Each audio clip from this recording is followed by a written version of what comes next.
Bonjour à toutes et à tous. Nous nous retrouvons encore une fois sur l'émission de Visa AD sur EJR Radio à Annonay. Et cette fois-ci, je suis à la compagnie d'un autre membre de EJR Radio qui est Jean-Baptiste. Bonjour à tous. Et en plus aussi, on a deux volontaires internationaux qui est Émilie et Paola qui font leur mission de volontariat international à Annonay. Bonjour Émilie, bonjour Paola. Bonjour. Bonjour. Je vous laisserai vous présenter après que Jean-Baptiste nous présente quand même le lieu, là où nous sommes, qui est Annonay, et dont il est aussi habitant. Et on va lui laisser présenter Annonay, il aura peut-être les mots pour nous présenter l'endroit et la place où nous sommes. Effectivement, parce que nous sommes dans un lieu quand même insolite pour une émission de radio. Non, nous sommes dans un camping-car, effectivement, mais sur Annonay, où on s'est un petit peu retrouvés tous les quatre pour faire cette émission. On était un peu plus au chaud, parce qu'il ne fait pas très chaud dehors. Mais voilà, cette émission se passera du coup sur le petit village de Roiffieux, juste à côté d'Annonay. Merci Jean-Baptiste. Et puis Émilie et Paola, vous faites votre mission de volontariat international, plus précisément dans la ville d'Annonay et dans une maison de retraite protestante. Je vous laisserai vous présenter sur ces deux mots, Annonay et une maison de retraite protestante. Bonjour, je m'appelle Émilie. J'ai deux petites sœurs et deux petits chats. Et je viens d'Allemagne, de Nuremberg. Et maintenant, je travaille à la maison de retraite à Annonay. Bonjour, je suis Paola. J'ai 19 ans et je viens de Darmstadt en Allemagne. Et maintenant, je travaille à Annonay dans la maison de retraite avec Émilie. Merci Émilie, merci Paola. Est-ce que vous pouvez nous raconter un petit peu ce que vous faites quotidiennement dans votre mission, ce que vous partagez avec les gens et ce que vous aussi vous apprenez des gens et ce qui vous plaît, peut-être ce qui vous déplaise aussi dans votre mission? Nous travaillons plutôt dans l'animation dans la maison de retraite. Oui, ça veut dire on fait des jeux avec les personnes. En plus, moi, je travaille aussi pour l'église et nous jouons toutes les deux du violon. C'est très bien parce qu'on peut jouer ensemble et on accompagne les cultes avec les violons. Oui. Pour l'animation dans la maison de retraite, ce sont les jeux avec toutes les personnes dans la grande salle. Par exemple, on joue le jeu de pendu ou la pétanque. Et on fait aussi les petits bricolages avec les résidents. Oui.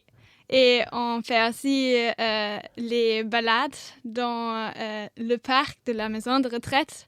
Maintenant que c'est plus chaud et plus de soleil. Oui.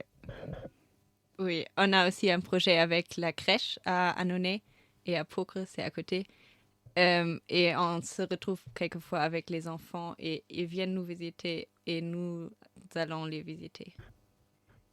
Alors, au début, je vous ai présenté dans une maison de retraite, alors que finalement, vous côtoyez aussi des enfants et même d'autres personnes qui sont de plusieurs types d'âge, on va dire, parce que vous faites aussi des activités dans l'église, vous jouez du violon et vous participez aussi à l'animation de l'église. Au final, j'aurais peut-être une question qui est peut-être en lien avec votre départ en mission de volontariat international et surtout qui est aussi d'appréhender, d'apprendre et de parler une nouvelle langue qui n'est pas toujours facile.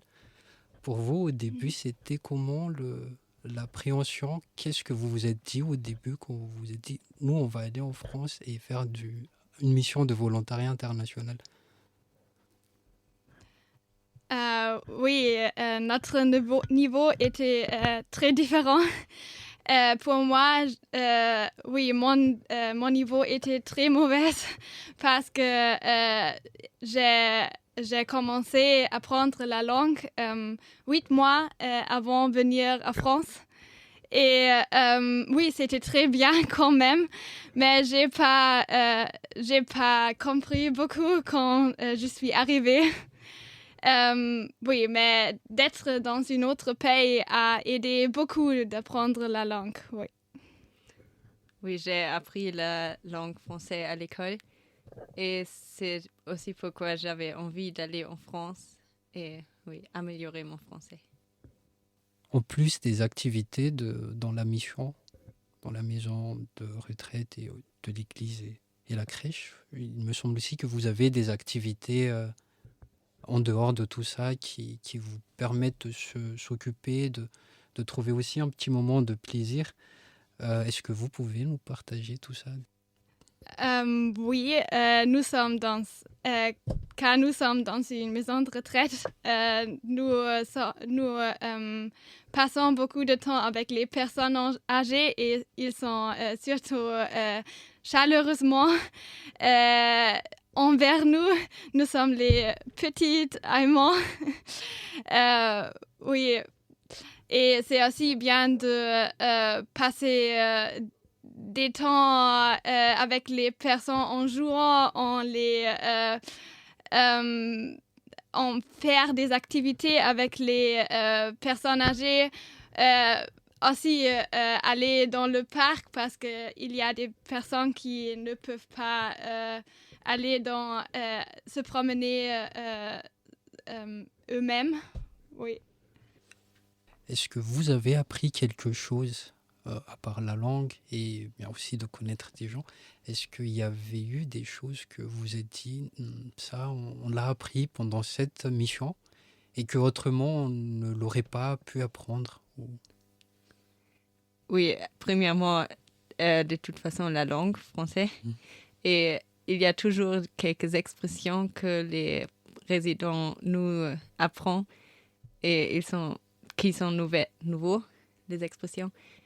Et en plus, oui, parler avec les personnes et oui, commencer à parler avec quelqu'un ou oui. Est-ce que ça vous arrive éventuellement au niveau des résidents de leur apprendre quelque chose justement par rapport à l'Allemagne, que ce soit la langue, les coutumes, ou est-ce qu'ils s'intéressent un petit peu à tout ça? Il y a des personnes aussi dans la maison de retraite qui savent parler un peu d'allemand ou d'anglais et ils aiment bien qu'on parle anglais ou allemand avec eux. Et, oui. Ça simplifie peut-être un peu votre échange avec eux Oui. À tous les niveaux, on va dire. C'est bien pour vous que pour eux. Oui. Est-ce que vous avez un petit message à faire passer à tous les autres volontaires qui sont déjà en cours ou qui projettent de partir en volontariat international pour les prochaines sessions? Et si vous avez quelques mots, là on est à peu près on entame le 7e mois du service civique de la mission. Il ne reste pas plus de la moitié de ce qu'il faut faire. Il nous reste à peu près 4 mois.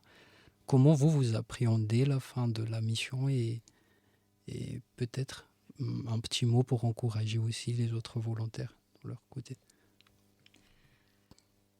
Oui, si on hésite parce qu'on n'a pas appris la langue à l'école, je pense on pourrait l'essayer quand même parce qu'on peut apprendre la langue